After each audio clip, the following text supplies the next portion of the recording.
Trump supporters raised more than $600,000 to help pay for the former president's $355 million New York civil judgment. Since we began the program, the GoFundMe page has seen a jump of more than $14,000. Take a look at where we are right now. Trump is now at $615,000 raised from supporters. Trump was also banned from running his business, as you just heard, in New York and applying for bank loans for 3 years. His two sons, Eric Trump and Don Jr., are also being barred for 2 years, and they're also being forced to pay up $4 million apiece there as well. Michael Lee, your reaction to all of this? Yeah, Maria, this was a communist show trial. Okay, this was a directed verdict, not for everything, but for a lot of it. All right. And for there to be fraud, there has to be a victim. And the alleged victim in this trial not only testified they were thrilled with the business of Donald Trump, but they profited handsomely. OK, and to go a little deeper into that, okay, real estate, there are multiple ways you can value it. So the assumption that Trump overvalued it is just ludicrous. Okay, you only know the true value of real estate, especially the real estate he was getting loans against, if you sell it, right? So a bank is always going to take a conservative estimate of what they can get in a fire sale. So for them to go after him for this and accuse him of this not only threatens Trump, and for Kathy Hochul to come out and say, oh, you have nothing to worry about doing business in New York, it just goes to show that we have now jumped the Rubicon. And the laws and the equal eyes of justice are a thing of the past in the state of New York. Okay. Yeah. And like another thing, that you look at this judge and just look at him. I mean, if that was a character in a movie, would you believe that's a real person? Well, I mean, even more than that, you have to ask yourself why they go to the lengths that they go to actually try to take him out, Krisha. You know, why this? I've never seen such deep-seated hatred anywhere.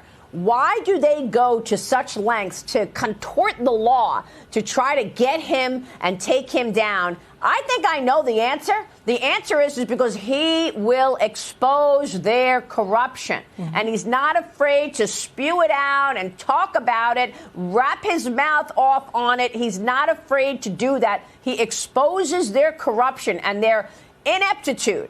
And that's what they're afraid of, Krisha. That's my take. 100%. And I actually worked with a candidate who was running directly against Letitia James during the last election cycle. And this is what she promised. She wanted to get Trump. This was part of her campaign. This is part of Alvin Bragg's campaign. This is what they ran on. And this is exactly what they're doing, because this is election interference. They do not want Donald Trump to be the next president of the United States. And they are threatening him. They are going after him every way they can. And for Kathy Hochul, as Mike was alluding to come out and say, oh, no, this is just Donald Trump. This is not going to be any other business leaders in New York. Actually, she's instead of assuaging the public, she's admitting to the political nature of this trial by saying, oh, no, this is a one-time exception. This is exactly what they're trying to do. They're trying to get him off the ballot. And this is why people, the fundraising is what it is. People see past this. They see that this is a hit job. And yet no lawsuits over the fact that a Chinese national is now on the board of the Federal Elections Commission in San Francisco.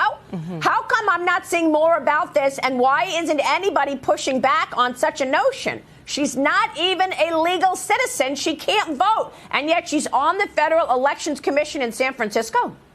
Well, I mean, you're probably one of the few people who's following this story, and it's so amazing that you are, because realistically, the mainstream media does not want people to follow these stories. This is why we're seeing a 4,000% increase in Chinese nationals who, as you mentioned, are being sanctioned by the CCP coming into our country. This is all part of a greater scheme, a greater plot to overthrow our current government, our democracy as it is today. I mean, I hate to sound so dramatic, but we're at this point in time when the former president of the United States, who's running for office, is being kicked off ballots, going to the Supreme Court, and being charged with 91 indictments.